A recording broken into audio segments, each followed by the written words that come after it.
Hello friends, good morning, नमस्ते। कैसे हैं आप सब? आई होप आप सब ठीक होंगे। तो कल के ब्लॉग से मेरा ब्लॉग ये वाला कंटिन्यू चल रहा है। कल आप लोगों ने देखा कि कपड़े की पैकिंग कर रही थी, तो पैकिंग वगैरह करने के बाद रात में डिनर वगैरह किए, फिर सब लोग सो गए और सुबह जल्दी उठ के मैं यहाँ पे अप्पे बनाने लगी थी। तो फाइनली मेरे अप्पे बन चुके हैं। तो सुबह मुझे ना कुछ जल्दी ही इसके लिए उठना पड़ा है, वरना मैं 6 बजे भी उठती तो आराम से हमारी ट्रेन मिल जाती। अप्पे वगैरह बनाने के बाद भी मेरे पास कुछ टाइम था, तो मैं सोची हूँ लगे हाथ ये जो सूखी सब्जियाँ हैं जैसे आलू, प्याज, लहसुन वगैरह, इनको भी मैं समेट दूं। और धीरे धीरे करते करते वही 7 बजे, 7:30 बजे का टाइम हो गया था। उसके बाद नहा धो के जल्दी से मॉर्निंग का पूजा वगैरह की और फटाफट यहाँ पे मैं तैयार हो गई हूँ। आज मैं साड़ी पहन रखी हूँ, आप लोग देख रहे हैं, काफ़ी दिनों बाद आप लोगों को देखने को मिल रहा होगा। और हाँ, किसी ने मुझसे ये ब्लाउज़ के बारे में पूछा था, तो मैं बता दूँ कि जी हाँ, आपने सही बताया, ऑनलाइन भी ये ब्लाउज़ मिलता है और इससे बढ़िया भी मिल जाता है, ऐसी बात नहीं है। लेकिन मैं इसे शॉप से ख़रीद के लेके आई हूँ और इसकी प्राइस की अगर मैं बात करूँ तो 250 से 300 के बीच में ये आराम से मिल जाता है। आपको जिस कलर का चाहिए उस कलर का मिल जाएगा ब्लाउज। आप पता तो कीजिएगा, नहीं मिलेगा तो फिर आप लोग ऑनलाइन मंगा लीजिएगा। बट मैं ये बता दूं कि मेरा वाला ये ब्लाउज ऑनलाइन मैंने नहीं मंगाया है। और बस साड़ी पहनी, उसके बाद फटाफट बच्चों को भी नहलाया धुलाया, तैयार कराया। और होता है ना कि जब आपको घर से बाहर कहीं जाना हो ना, तो छोटी छोटी चीज़ भी याद आने लगती है, समेटने लगो तो थोड़ा बहुत टाइम एक्स्ट्रा लग ही जाता है। इसी वजह से सुबह जल्दी उठो टाइम लेके, तो सारे काम टाइम टू टाइम अच्छे से निपट जाते हैं। और चलते चलते दरवाजे, खिड़कियाँ, fridge, washing machine, inverter, gas चूल्हा, ये सारी चीज़ें आपको एक बार मतलब रीचेक करना पड़ता है कि क्या बंद है क्या खुला है। कहीं ऐसा ना हो कि फ़ैन चलते छोड़ के चले गए, कभी कहीं ऐसा ना हो कि गैस का रेगुलेटर ही ऑन है। तो ये सारी चीज़ों को याद कर करके मुझे बंद करना रहता है। सो मैं यही काम यहाँ पे कर रही हूँ। और इधर हमारे ट्रेन का भी टाइम हो रहा है, तो उसका भी मुझे चिंता है। फटाफट चलना है। नीचे ऑटो वाले भैया आ गए हैं, उनको मैं फ़ोन करके बुला ली थी, तो वो भी आके खड़े हैं, मेरा वेट कर रहे हैं।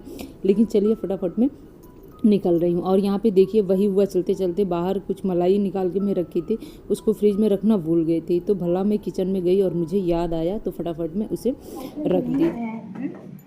ताला बंद की नहीं, फिर बेटी मेरी जिम्मेदारी है।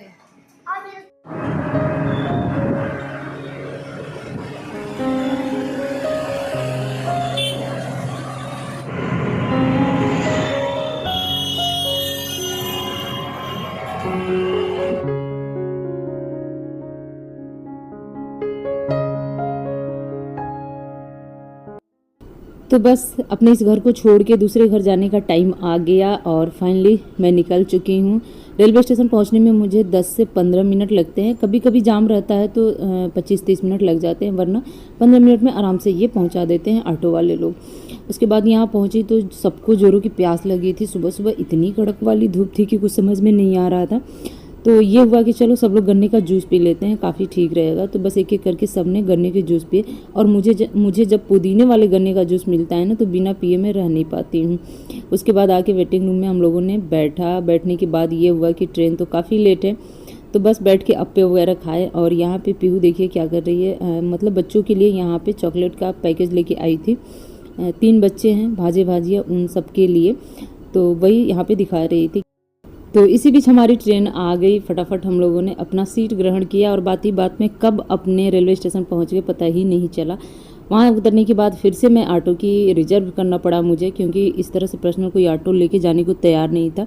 तो बस मैं ऑटो रिजर्व की और फटाफट देखिए मैं पहुँच गई अपने ससुराल फ्रेंड्स, जिसका आप सभी लोगों का बेसब्री से इंतज़ार था कि आप इस बार की छुट्टी में ससुराल क्यों नहीं गई। और मेरे जो भी फ्रेंड्स हैं ऐसा इसलिए कह रहे थे ना कि मैं हर बार छुट्टियों में ससुराल जाती ही जाती हूँ, चाहे 4 दिन के लिए जाऊँ या 14 दिन के लिए क्यों ना जाऊँ। मायके तो मैं शायद ही कभी छुट्टियों में गई हूँ। मैं आपसे बता दूँ, मतलब मुझे ऐसा लग रहा है ना कि 8-10 साल हो गए होंगे जो कभी मैं छुट्टियों में मायके गई हूँ। लेकिन हाँ, एक बात है, छुट्टियों में हमेशा ससुराल में ज़रूर जाती हूँ। छुट्टियों में क्या, जब भी कोई तीज त्यौहार पड़ता है तो मैं मतलब ससुराल आना जाना मेरा लगा रहता है। इसीलिए शायद आप लोगों को भी इस बार बेसब्री से इंतज़ार था कि आप अपने ससुराल कब जाएंगी। तो आने के बाद सबसे पहले मंदिर में जाके माथा टेका, उसके बाद यहाँ पे लड्डू पानी पीने को मिला। लड्डू पानी पिए आराम से, उसके बाद लग जाऊंगी मैं अपने घर के कामों में। ये बाथरूम,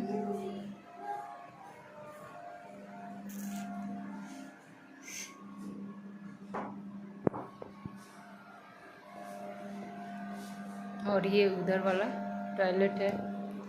ये मेरा कमरा है और यहीं पे वॉशिंग मशीन लगा हुआ है। ये रहा डाइनिंग टेबल, ऊपर जाने के लिए सीढ़ी, और ये देवरानी का कमरा, और ये बाहर जाने वाला रास्ता गलियारा, और ये रहा किचन।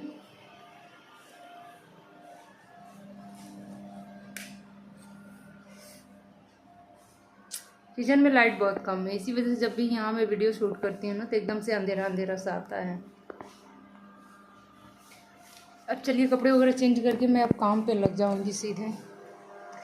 वीर कैसा लग रहा है? अच्छा लग रहा है। पीहू कैसा लग रहा है? अच्छा लग रहा है। और ये रहा बाहर वाला गेस्ट रूम, इधर टीवी लगा हुआ है।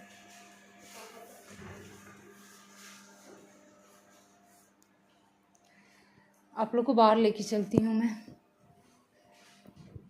बाहर का तो व्यू कई बार मैं आप लोगों के साथ शेयर की हूँ। दरवाजों पे देखिए चप्पल जूते की लाइन लगे हुए हैं। ये बम्बू का हो जा रहा है मेरे में।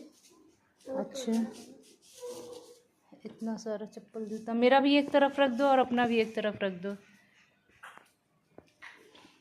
अमरूद पका है कि नहीं?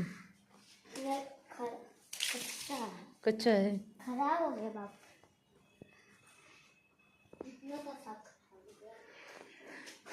कूलर ख़राब हो गया है ना वो वाला। स्टोर रूम उधर कॉर्नर में है, और यहाँ पे बड़ा सा अमरूद का पेड़।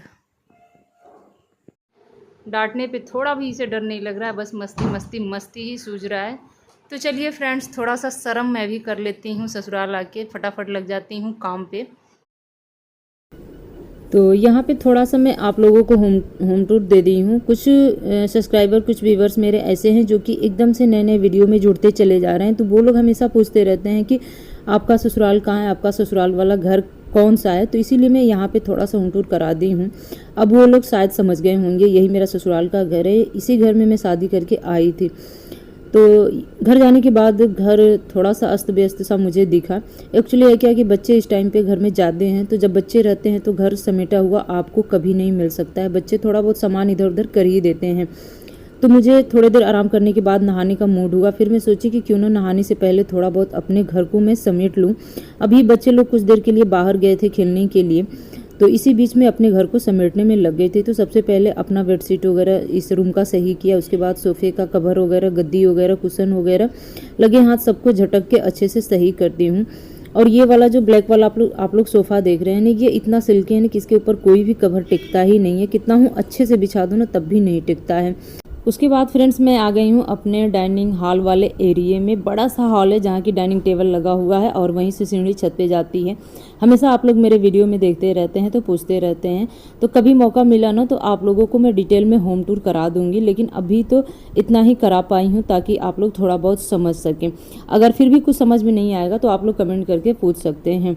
तो यहाँ पे फ्रिज को भी मैं चेक कर रही थी। फ्रिज में पानी के बोतल वगैरह भी रखे हुए थे, कुछ बोतल बाहर पड़े हुए थे, उन्हें भी मैं फिल करके उसमें लगा दी हूँ। और डाइनिंग टेबल पे 2-4 सामान पड़े हुए थे जिनको उठा के उनकी जगह पे मैं सेट करने में लगी थी। और मैं हमेशा आती जाती हूँ, इसीलिए मुझे पता रहता है कि कौन सी चीज़ कहाँ पे सेट होती है, कहाँ पे रहती है। और थोड़ा बहुत इसका डस्टिंग मैं कर दे रही हूँ। एक गीला कपड़ा लेके आई हूँ और फटाफट लगे हाथ इनको मैं साफ़ कर ले रही हूँ। मुझे बिल्कुल अच्छा नहीं लगता है कि डाइनिंग टेबल पे मतलब घर के थोड़े बहुत सामान पड़े हों। बस इस पे ये है कि न्यूज़पेपर रहता है, और जब भी आपको खाना पीना हो तो इस पे बैठ के खाए पिए। ये नहीं है कि हमेशा इस पे कुछ ना कुछ चीज़ पड़ी रहे। तो यहाँ पे पानी का बोतल पड़ा था, और भी 2-4 चीज़ें छोटी मोटी पड़ी हुई थी, तो उनको उठा के मैं उनके जगह पे लगा दी हूँ। तो इस तरह से मेरा डाइनिंग वाला जो एरिया है एकदम से साफ़ सुथरा और व्यवस्थित हो गया है। उसके बाद बाथरूम में आई हूँ। बाथरूम को मैं थोड़ा बहुत पानी गिरा के यहाँ पे झाड़ू से ऐसे ही साफ़ कर ले रही हूँ, क्योंकि यहीं पे अब मैं मतलब सार लेने वाली हूँ। उसके बाद फिर मुझे आंगन दिखाई दिया। वैसे तो आंगन मेरा साफ़ सुथरा था, लेकिन फिर भी मन नहीं माना, थोड़ा बहुत पानी वगैरह गिरा के इसको लगे हाथ में साफ़ कर दी थी। क्योंकि बच्चे वगैरह क्या है ना कि आम खाए थे, तो आम का जो जूस होता है ना वो एक आध जगह टपक गया था, तो इसी वजह से, नहीं तो फिर वही ये चींटियाँ लगती रहती हैं हर जगह। तो इस वजह से पूरे आंगन को मैं इस तरह से साफ़ सुथरा कर ले रही हूँ। और इसी तरह धीरे धीरे करते करते शाम हो गया था फ्रेंड्स। और बस यही वजह है ना कि मेरा घर चाहे ससुराल का हो चाहे गोरखपुर का हो, हमेशा चमकता रहता है, क्योंकि मेरी आदत ही कुछ ऐसी है।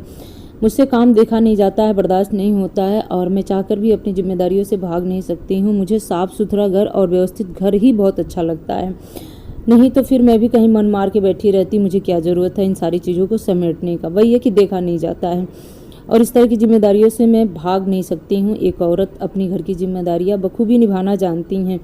उसके बाद चाय पानी वगैरह हुआ किचन में और फिर 2-4 बर्तन जो निकले सो उन्हें मैं साफ़ करके लगे हाथ रख दे रही हूँ। उसके बाद लगाऊंगी पूरे घर में अच्छे से झाड़ू, क्योंकि मेरा भी जो कमरा है ना थोड़ा सा गंदा दिख रहा था। तो बेड वगैरह साफ़ तो अभी नहीं करूँगी, इतना टाइम नहीं है मेरे पास, क्योंकि अभी तुरंत मुझे नहाना है और फिर जब अपने बेडरूम की क्लीनिंग वगैरह करने लगूंगी ना तो ज़्यादा टाइम लग जाएगा। सो इसी वजह से मैं फटाफट पूरे घर में बाहर केवल झाड़ू लगा ले रही हूँ। इसके बाद नहा धो के मैं थोड़ा बहुत हो सके तो आराम करूँ या फिर अपने डिनर की तैयारी में लग जाऊंगी। और वीडियो में आप लोगों को कोई और क्यों नहीं दिखाई दे रहा ये मैं आगे की वीडियो में बताऊंगी। अभी बस मैं ही दिखाई दे रही हूँ, तो आप लोग इस चीज़ को थोड़ा सा इग्नोर कीजिएगा। और चलिए आज का वीडियो मैं यहीं पे एंड करूँगी। आई होप आज का वीडियो आप लोगों को अच्छा लगा होगा। वीडियो जरा सा भी अच्छा लगा होगा तो प्लीज़ लाइक शेयर कमेंट करना आप लोग न भूलिएगा। और हाँ, जो लोग भी मेरे चैनल पर नए होंगे ना प्लीज़ मेरे चैनल को सब्सक्राइब कीजिएगा, बेल आइकन को प्रेस कीजिएगा ताकि नई वीडियो की नई नोटिफिकेशन आप सभी लोगों को मिलता रहे।